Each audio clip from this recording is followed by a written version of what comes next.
Hey everyone, Dan the Mustang Doctor here.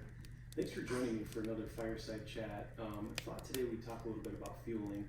In the other fireside chat we did, we kind of talked about tuning overall, and I had mentioned we'd talk a little bit more about fuel enrichment and fueling within the tune. So I thought we'd dive into that today. When it comes to fueling, guys, there's a lot of different characteristics, a lot of things that we're looking at.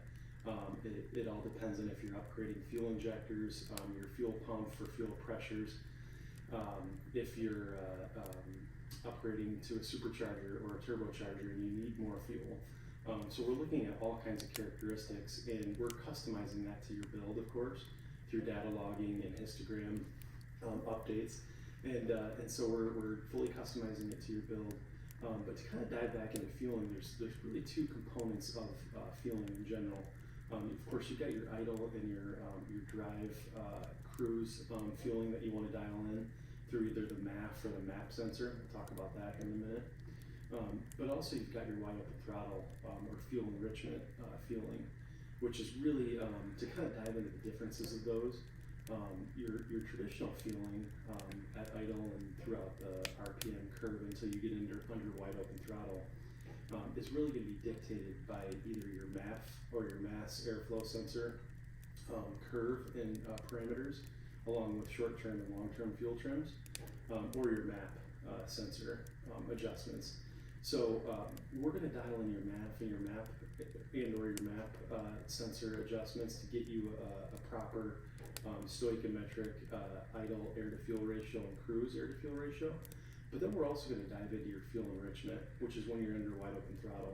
And basically what's going to happen is when you put the pedal to the floor and you go under wide open throttle, your computer's going to move from closed loop fueling, which is where it's using the O2 sensors or the wideband sensors that are in your exhaust, measuring your air-to-fuel ratio and telling it to give it more or less fuel through the trims.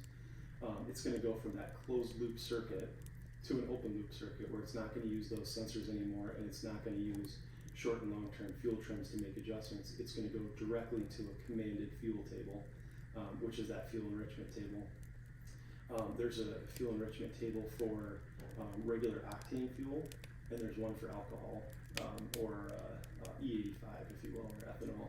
So we're going to look at both of those tables. We're going to build those out, dial in your MAF and or MAP curve, and really get your fueling dialed in so that you've got a properly running car at idle and cruise, but then also a high performing car at wide open throttle. All right, guys, have a great day.